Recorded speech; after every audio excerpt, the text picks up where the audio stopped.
మరి ప్రభునందు ప్రియులారా, మరి ప్రాముఖ్యమైన సమయంలో మిమ్మల్ని అందరినీ మీలో కొంతమందిని నూతనంగా కానీ లేకపోతే కొంతమందిని మరలా కానీ కలుసుకుంటున్నాను.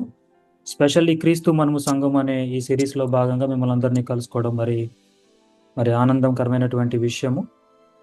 అందు నిమిత్తంగా కృపను చూపిన దేవాదేవునికి నేను వందనాలు తెలియజేసుకుంటున్నాను.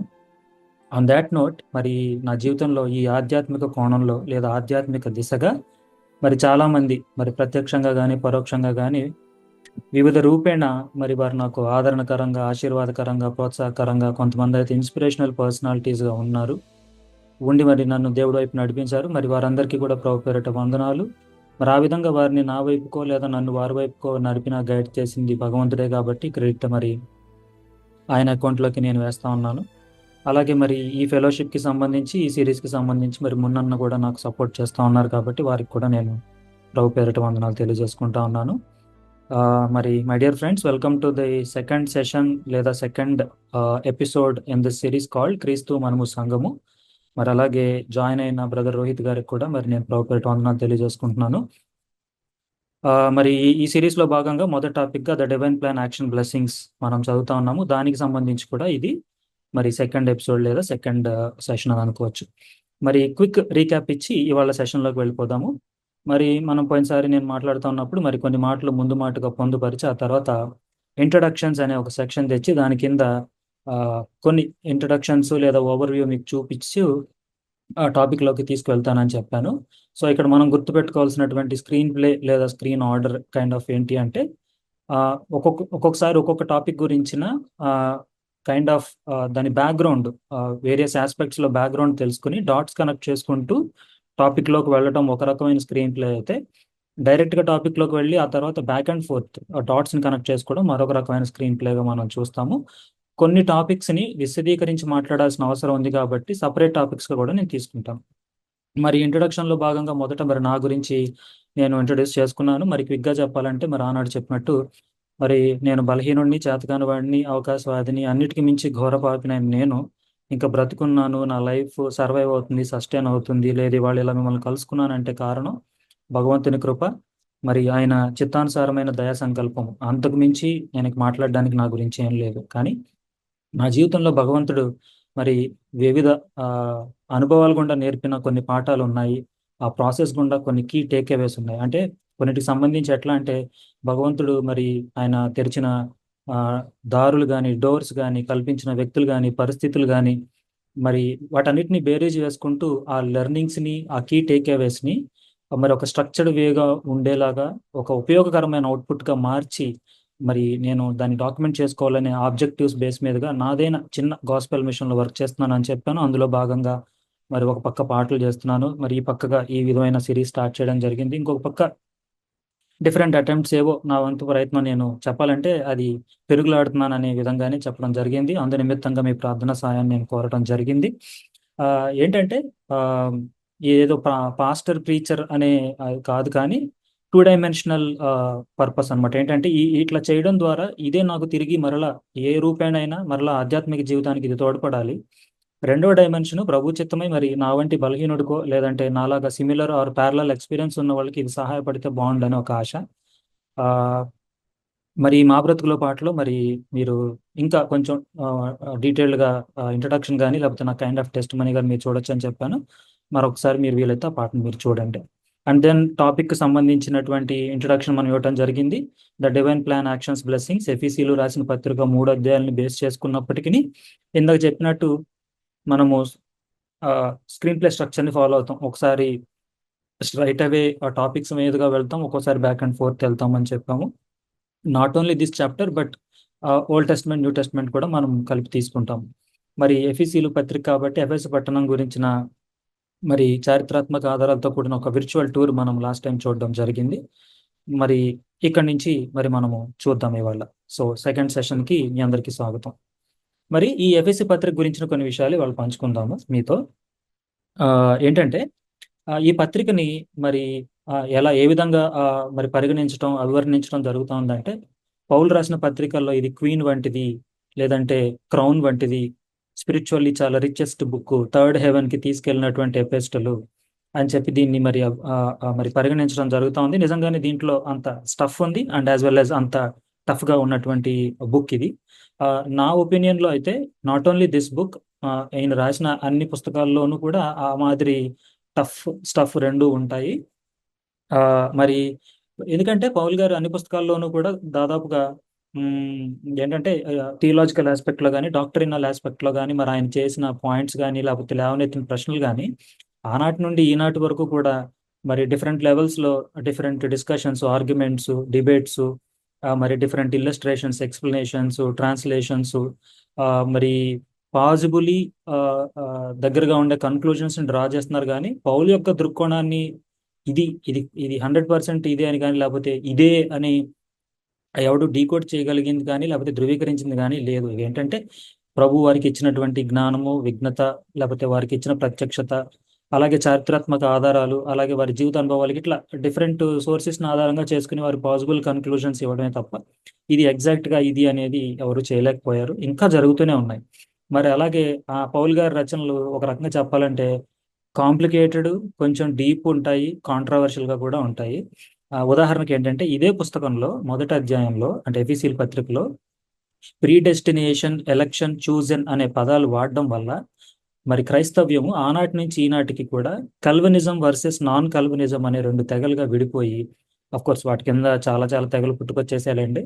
అంటే అలా విడిపోయింది ఓవర్ ద పీరియడ్. మరి రిఫార్మేషన్స్ జరిగాయి.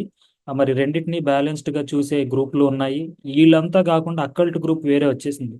సో ఇక్కడ నేను మరి మన వాళ్ళకి నేను ఇవ్వదలుచుకున్న సజెషన్ నా వ్యక్తిగత అనుభవంలో ఏంటంటే, మీరు ఏదైనా పుస్తకం చదివేటప్పుడు, ఆర్టికల్ చదివేటప్పుడు, బ్లాగ్ చదివేటప్పుడు, వీడియోలు చూసేటప్పుడు దయచేసి ఆ ఆథర్ లేదా ఆ ప్రసంగం చేస్తున్న వారి యొక్క వారి సిద్ధాంతాలు ఏంటి, వారు ఎటువంటి సిద్ధాంతాలకి నమ్ముతున్నారు, లేకపోతే వారు ఎటువంటి పర్స్పెక్టివ్ కలుగున్నారో తెలుసుకుని చూసినప్పుడు మరి మిస్లీడ్ అవ్వకుండా మనల్ని మనం గార్డ్ చేసుకోగలుగుతాం అనమాట.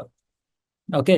అండ్ దెన్ ఈ బుక్కి యాక్చువల్లీ నెంబర్ 1 ర్యాంక్ ఇస్తున్నారు. అఫ్ కోర్స్ క్రోనలాజికల్ ఆర్డర్లో ఈ బుక్ చదివి బైబిల్లోని ఇతర ఈవెంట్లు కానీ లేకపోతే పౌలు జీవితాన్ని చూసినా కూడా ఆ రకంగా నిజంగానే దీనికి ఫస్ట్ ర్యాంక్ ఇవ్వచ్చు. బట్ నేను దీనికి ఒకవేళ నన్ను ఎవరైనా ఏమయ్యా దీనికి ఒక యాడ్ చేసి పెట్టు పౌల్ గారికి అంటే నేను ఎలా ఇస్తానంటే, మరి విద్యా సంస్థల వాళ్ళ యాడ్లు వస్తూ ఉంటాయి, ఒకటి ఒకటి ఒకటి ఒకటి అని.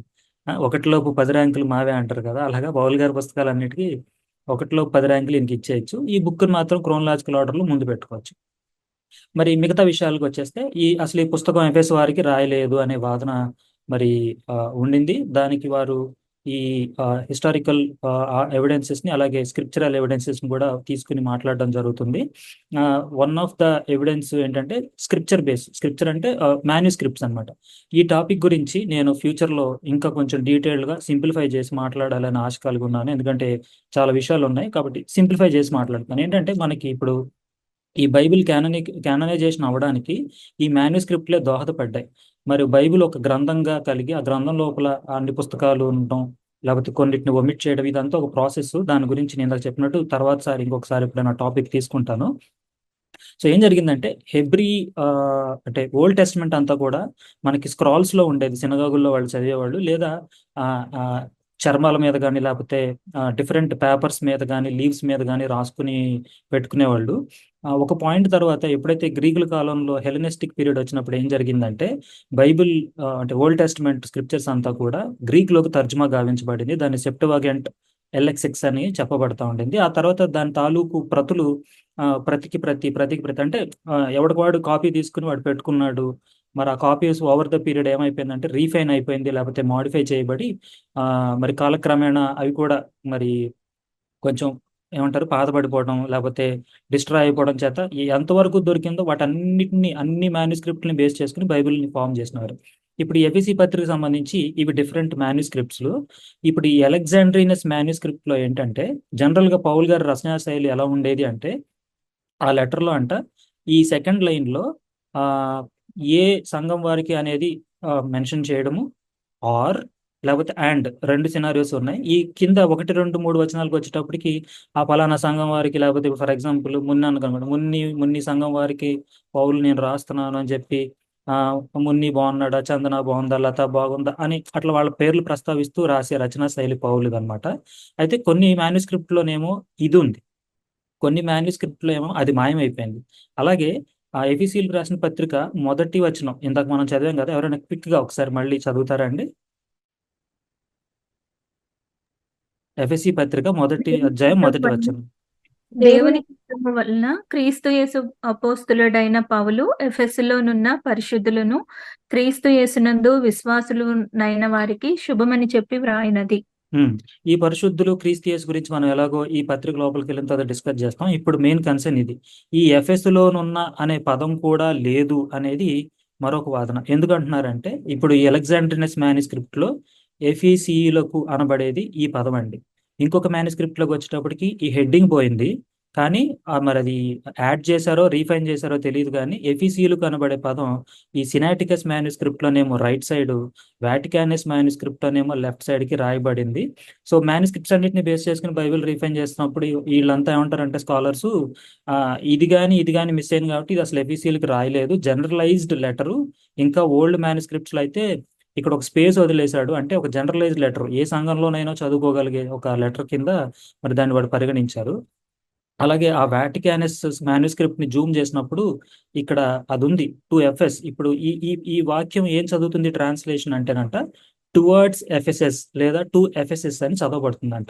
మరి ఇక్కడ చూస్తే ఇక్కడ కనపడుతున్నాయి అక్షరాలు, మరి అది వైప్ అవుట్ చేయబడిందా లేకపోతే ఓవర్ ద పీరియడ్ ఇక్కడ చెరిపేసి ఇక్కడ రాసుకున్నారా, లేకపోతే ఈ రెండు కాదు జస్ట్ యాడ్ చేసుకుంటారా వెళ్ళారా అన్న దాని మీద ఇప్పటికీ మరి డిబేట్స్ ఇవన్నీ జరుగుతూ ఉన్నాయి.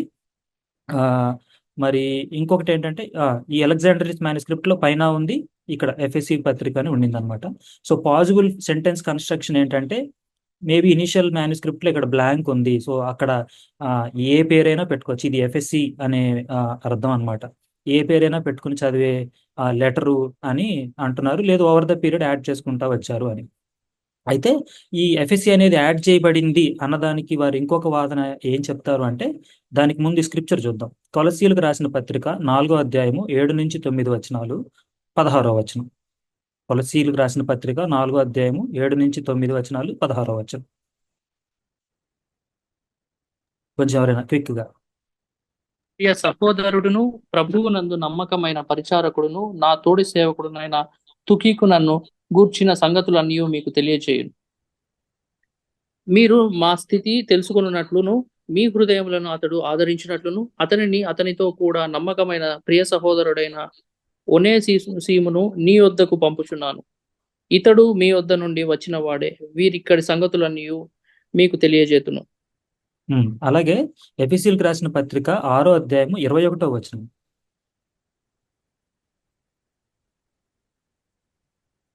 కొంచెం క్విక్ గా ఎవరన్నా.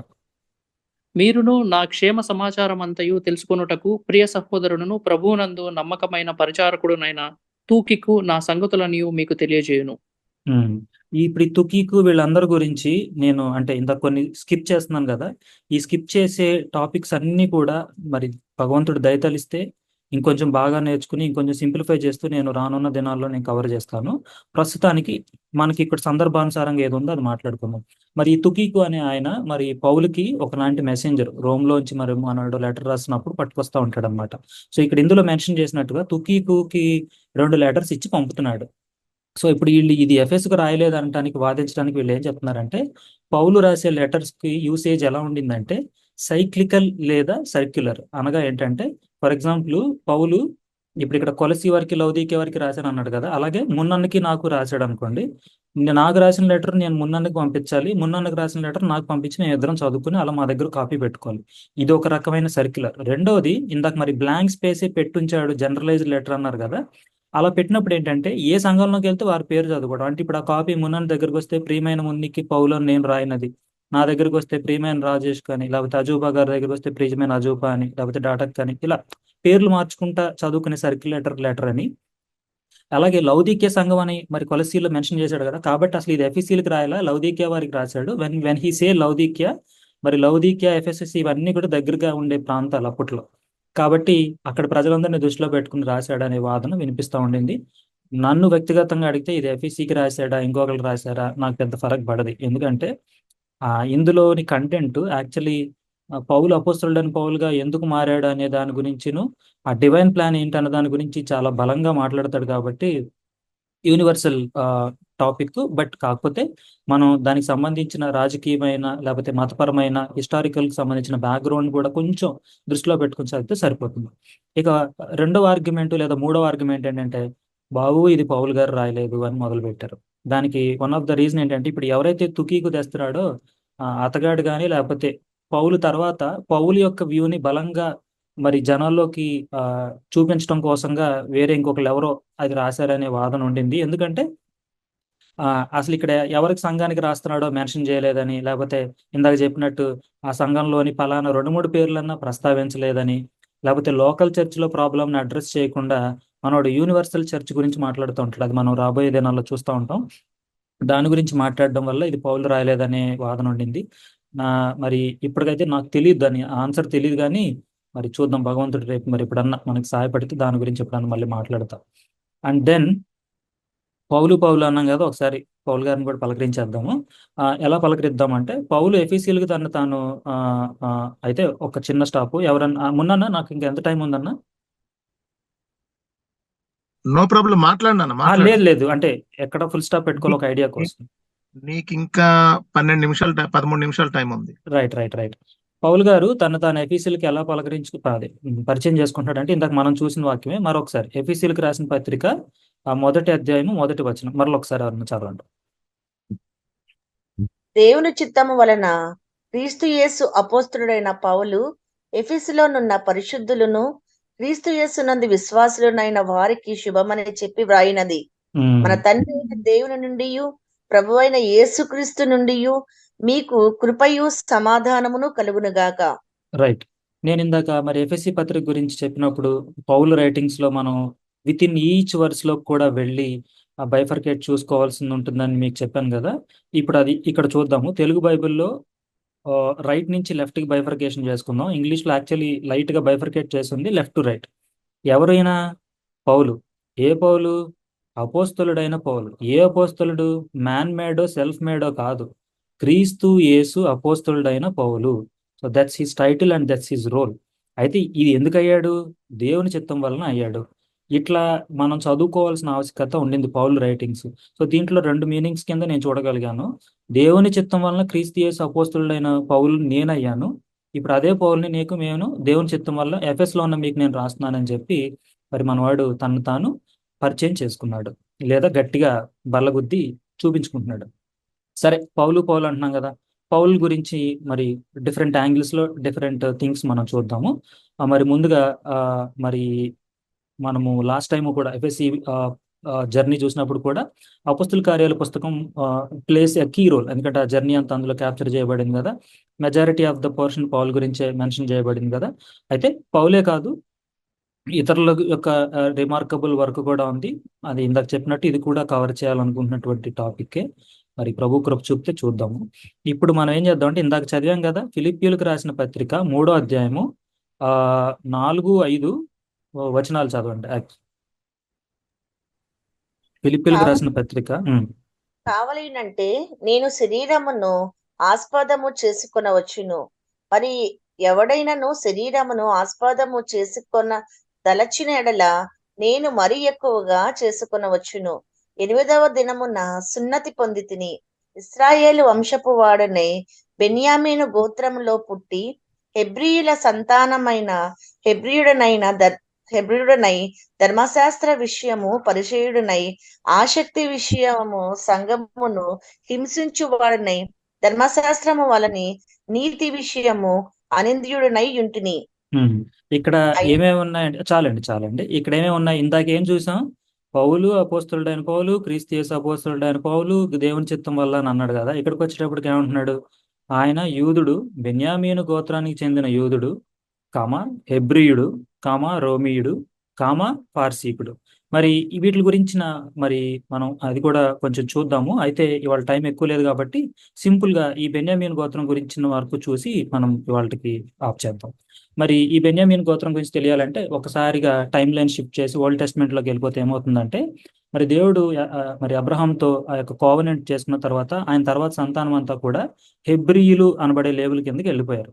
మరి ఆయనకి ఇస్సాకుకేమో యాకోబు అనే కొడుకున్నాడు. యాకోబునే మరి దేవుడు ఇజ్రాయేల్గా పిలిచాడు. ఆయనకి 12 మంది బిడ్డలు, 4 భార్యల ద్వారా. లేయా ద్వారా రూబెన్, సిమియోన్, లేవి, జూదా, ఇస్సాకార్, జబులూన్ని కన్నారు. మరి ఉపపత్నులైనటువంటి అంటే ఒకరేమో లేయాకి దాసి, ఒకరేమో రైచల్కి దాసి అయితే బిల్హాతో దాను, నఫ్తాలిని, జిల్ఫాతో గాదు, అషేర్ని, మరి రాహేలుతో జోసఫ్, బెన్యమీన్ని మరి ఆయన కంటం జరిగింది. వీళ్ళే మరి పెట్రియార్కల్ ఫాదర్స్ అయిపోయి వీళ్ళ బిడ్డలు 12 గోత్రాలు అయిపోయి ఉన్నారు.